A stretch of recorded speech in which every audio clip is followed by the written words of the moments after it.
Welcome back to another week of Grow with Veseys. Join us this week as we're going to be handling the thinning, transplanting, and fertilizing of our seedlings. Before we start transplanting and thinning, you'll want to make sure any cells that you'll be thinning out of or transplanting into are watered well. The plants we will be transplanting today are starting to crowd a little bit, but are still on the small size.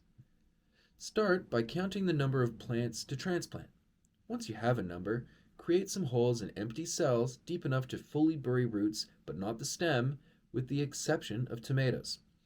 To transplant, we are carefully pinching beneath the soil surface below the base of the plant and gently pulling. You may hear one or two roots break, but that's okay as they will regrow.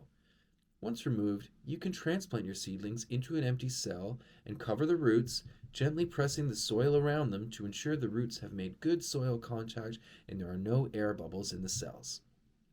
When we transplant tomatoes, we want to bury about 2/3 of the stem. Tomatoes have stems ready for producing more roots, and planting tomatoes deep, burying the stem, allows your tomatoes to have more vigorous growth. Once all the cells have one plant in each, we can water the plants, regardless if the cells are dry or not. In the hours after transplanting, you may notice some slight wilt. This is called transplant shock, and it's normal if it lasts half a day or so.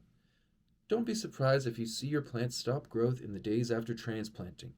The plants are just trying to reestablish their roots, and they will continue foliar growth in roughly 7 days. Next, let's talk about fertilizing.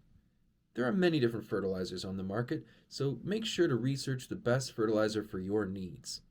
We will be using our Sea Boost liquid seaweed fertilizer for indoor growing. Sea Boost offers smaller percentages of macronutrients at each feed, allowing us to feed at every watering and keep growth compact, stopping our little plants from exploding from too much growth too early. It's good practice to follow all label instructions and rates when using fertilizers, so make sure to read your label carefully. For today, we are mixing 15 milliliters of Sea Boost with 1 liter of water. Add the necessary water and fertilizer concentrate into a watering can and mix thoroughly. Once mixed, we are going to feed each cell generously. From here on out, we're going to continue feeding our plants every time we water. Now, we will continue growing and we'll see you in the next video.